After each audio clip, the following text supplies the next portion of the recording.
Welcome to the Veterinary Marketing Podcast, where it's all about helping your veterinary practice attract, engage, and retain clients.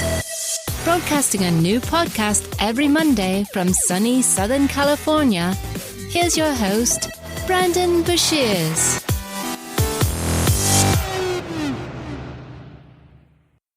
Hey there, everybody. Welcome to episode number 143 of the Veterinary Marketing Podcast. I want to say thank you for listening. I hope you're having a fantastic day.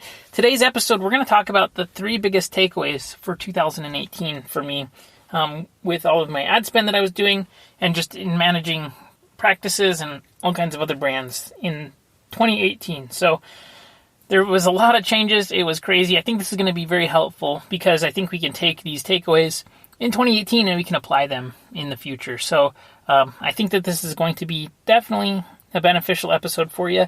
If you haven't done so already, be sure to subscribe in iTunes or Google Play. And if you could do me a huge favor, please leave me an honest review in iTunes or Google Play. I would really, really appreciate it.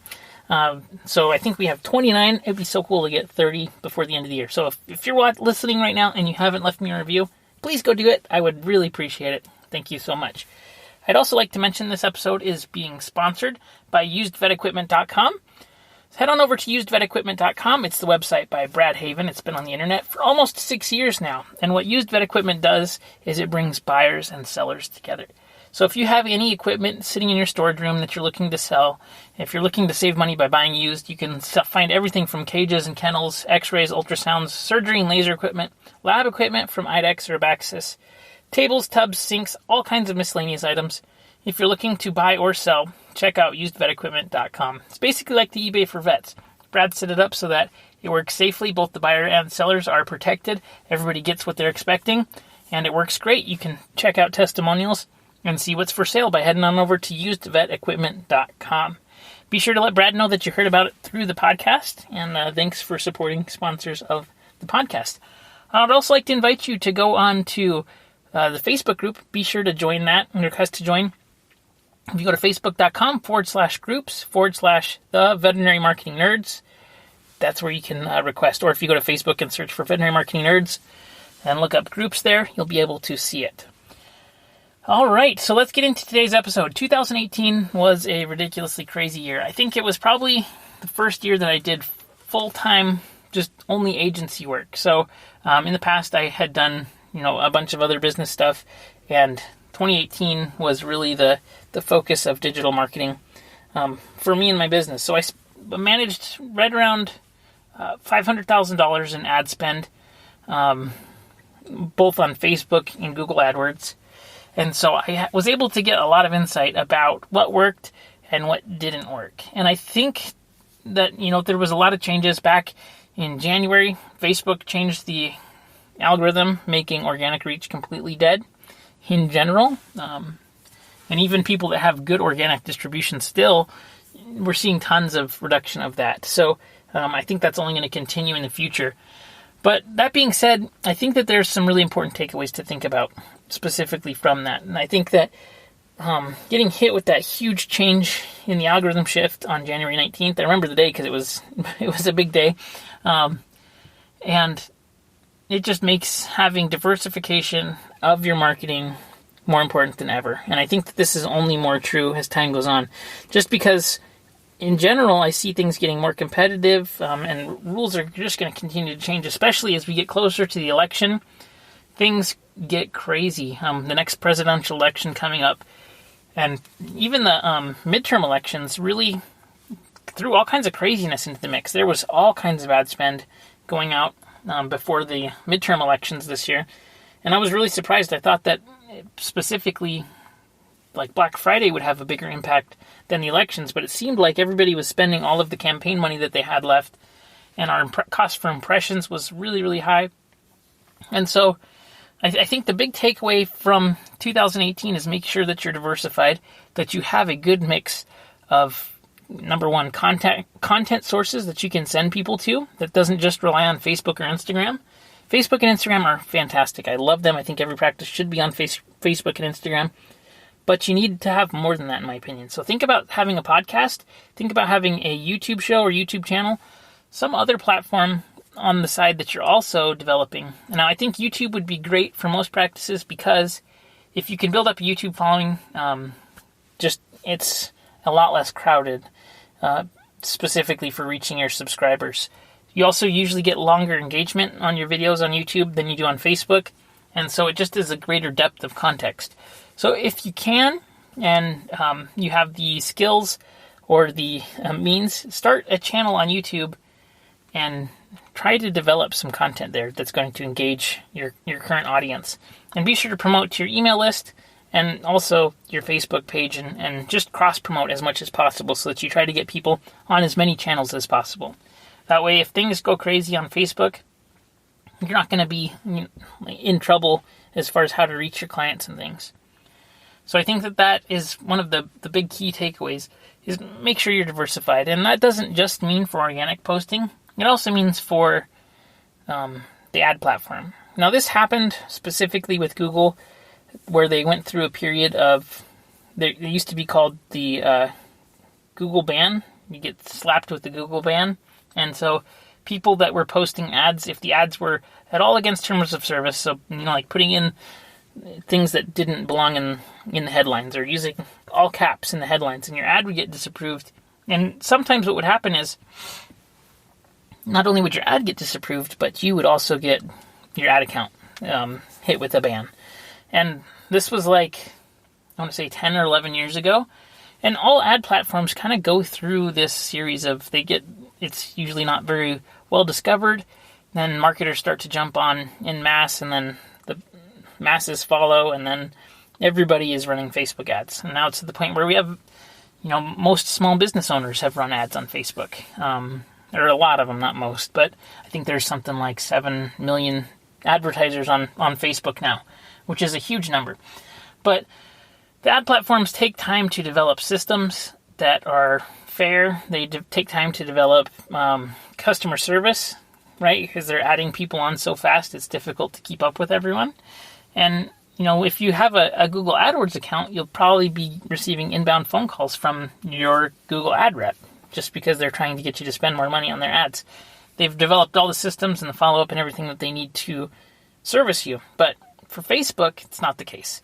So there are people that I know that are getting their ads accounts disabled. They are changing the rules soon that unless you're a verified advertiser, you're not going to be able to spend more than $400 per day. And I know that's definitely above typical pay grade for most veterinary practices, but these kind of changes in platform policies, they really do affect small business owners. And so if you're not actively having multiple sources of traffic where you can reach your clients, it's going to be difficult if things change, if the rules get changed on any platform. So that was really, really big, in my opinion, for making sure that you're not stuck when you move forward in the future here.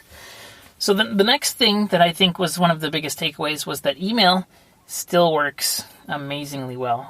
A lot of the clients that I'm doing email marketing for, we were having some trouble with deliverability, and it's understandable when you have a list that you're not communicating with often, and then you just start emailing again, you can have deliverability problems. But if you are able to build a list, make sure you maintain it properly by not sending out just random emails every once in a while that aren't related to what they opted into. So making sure that you're segmenting your list, communicating with them often, it's really, really beneficial. And honestly, your email list is like an ATM, honestly. It is, when you send out an email, you should be able to generate sales right away.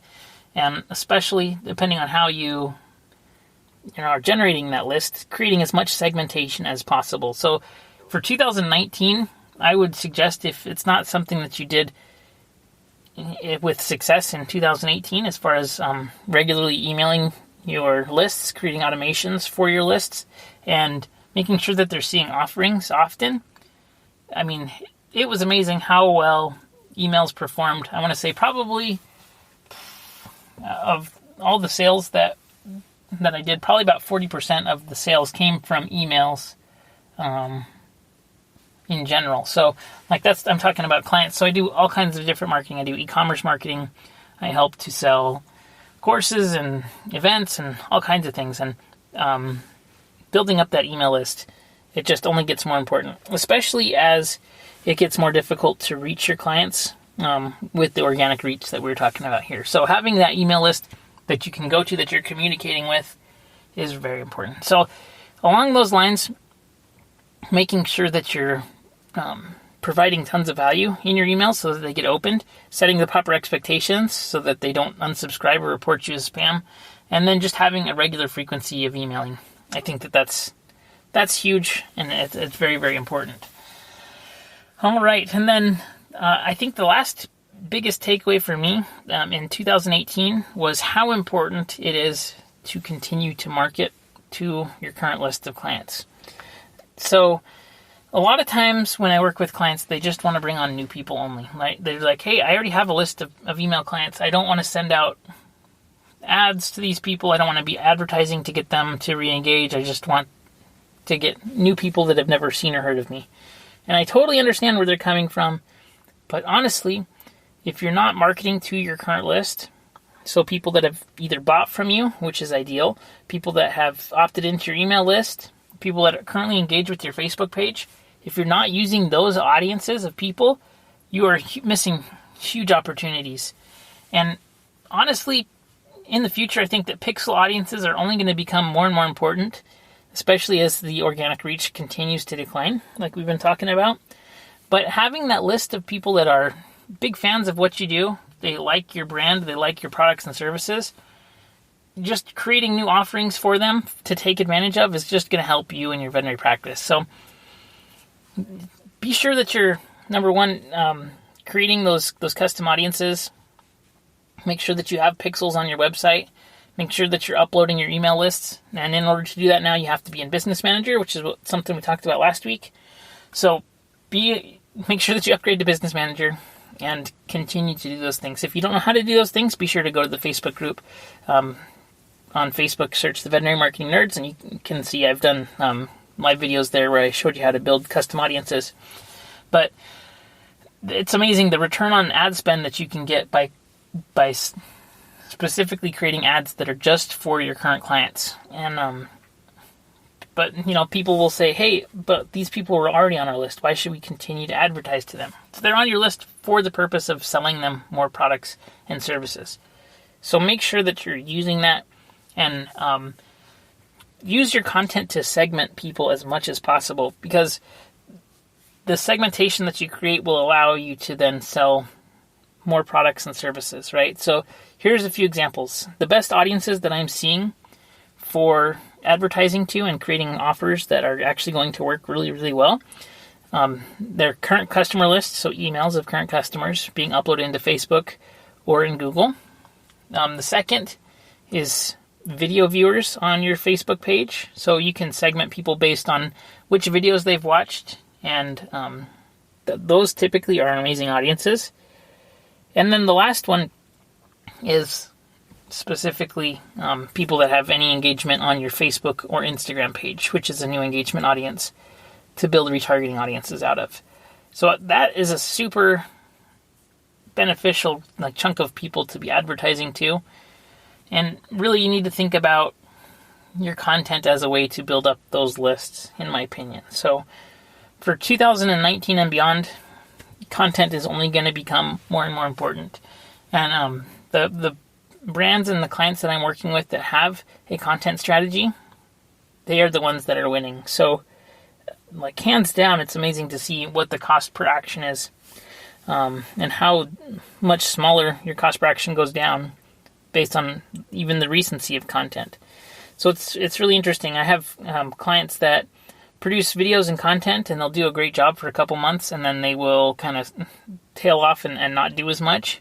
And it's really, really interesting to see just the cost per action will really fluctuate based on how people are engaging with your current content, and if you are creating current content, keeping things going and posting new things.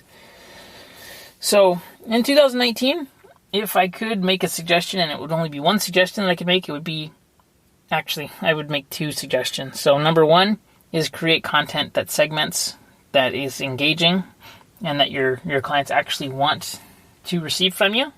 And then number 2 is serve ads to people that engage with your content. And so make sure that you're posting your content and boosting it out there as much as possible. It doesn't have to be huge budgets, but it should be, I would say $5 to $10 per day on Facebook and Instagram. And you can combine those two. Just, make sure you're optimizing for placements. And from there, just retarget people that are engaging with offers and continue to get out in front of them. So I hope this episode was helpful to you. If you have any questions, comments, or need help with anything, please don't hesitate to reach out. And again, if you haven't done so already, please be sure to subscribe in iTunes or Google Play. And again, if you could do me a huge favor, please leave me an honest review. I would really, really appreciate it. And I hope that you have a fantastic day. I hope that you have a great holidays here. I'm going to not post too many more episodes this year, but definitely have a really solid plan for next year that I'm very excited for, and I think that you're going to really like it too. So we're going to be doing a lot more video, specifically live videos inside the group, so you're going to want to be inside the Facebook group, so facebook.com/groups/the Veterinary Marketing Nerds. Be sure to sign up and check stuff out there. Also, once you get into the group, make sure that you introduce yourself, say where you're from, and all that good stuff. So thank you for listening, and I'll see you on next episode. Have a good day.